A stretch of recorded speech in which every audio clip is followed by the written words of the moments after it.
30 de setembro, sexta, lição 1, Jovens. Tema: engano no jardim. Se os anjos foram enganados pelos métodos engenhosos de Lúcifer de distorcer o caráter de Deus, se Adão e Eva foram enganados pela declaração de que Deus estava negando a eles a educação superior que os tornaria deuses, não há perigo de que as pessoas hoje sejam enganadas? Por favor, leia o primeiro capítulo de Patriarcas e Profetas e veja se as preciosas verdades contidas neste livro não são dadas pelo Senhor para proteger o seu povo dos enganos que são lançados sobre ele agora mesmo. Ellen White, manuscrito, volume 10, páginas 162 e 163. Se Adão e Eva tentassem examinar a natureza dela, a árvore do conhecimento do bem e do mal, estariam expostos aos seus enganos. Foram advertidos a dar cuidadosa atenção ao aviso que Deus lhes enviara e estarem satisfeitos com as instruções que ele achava convenientes lhes transmitir. O fruto era muito belo, e ela, Eva, perguntava a si mesma por que Deus os havia privado dele. Essa era a oportunidade do tentador, como se fosse capaz de ler seus pensamentos. Dirigiu-se a ela com a pergunta: é assim que Deus disse? Não comereis de toda a árvore do jardim? Gênesis 3:1. Eva ficou surpresa e admirada, pois pareceu que estava ouvindo o eco dos seus próprios pensamentos. Mas a serpente continuou com voz melodiosa e sutis elogios à superior beleza de Eva, e suas palavras não lhe eram desagradáveis.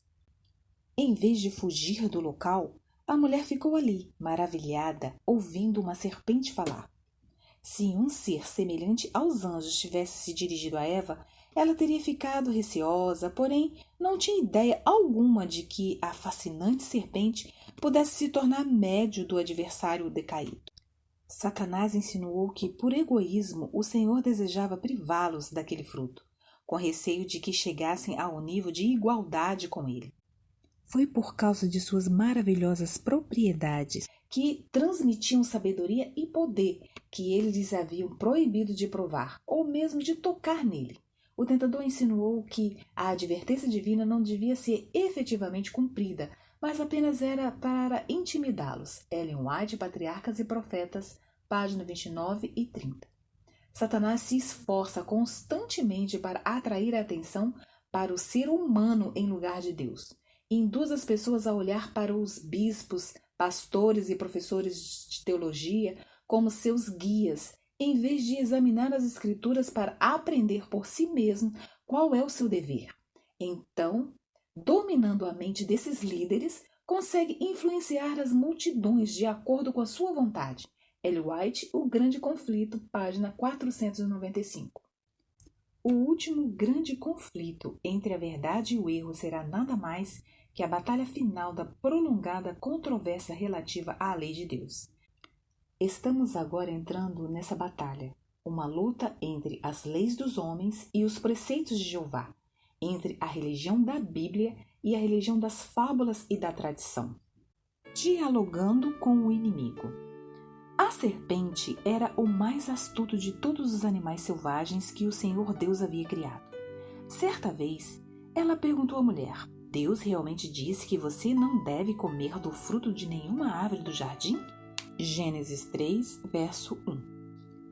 Ouviu há algum tempo a história de um mecânico que, ao socorrer uma pessoa com seu carro parado na pista, cobrou uma quantia exorbitante por apenas uma martelada em certa parte do motor. Quando foi questionado sobre o valor tão alto por uma martelada, ele respondeu: o valor não foi pela martelada, mas por saber onde bater. Repito para mim, quando tenho dúvida sobre avançar com algo, uma frase de Guilherme Gordon: fracasso significa alcançar sucesso naquilo que não vale a pena. Esse foi o caso de Eva. Muitas vezes li Gênesis 3 e me perguntei: por que foi tão fácil enganá-la? Acontece que, na ocasião, algumas coisas precisavam ser levadas em conta. E uma delas é a expertise. Não houve muito esforço por parte de Satanás. A questão foi saber usar as ferramentas corretas. Para quem precisa apertar um parafuso com cabeça Allen, não adianta ter uma chave de fenda. Conheci um senhor há anos chamado Dorcelino, foi uma espécie de pai na fé quando retornei para a igreja aos 19 anos. Em uma ocasião em que estudávamos a Bíblia na área de sua humilde casa, uma moça apareceu pedindo socorro, pois sua mãe estava tendo uma possessão. Ele se levantou rapidamente, tomou uma Bíblia nas mãos e me deu o inário, pedindo que quando chegássemos à casa, eu lesse o hino Castelo Forte.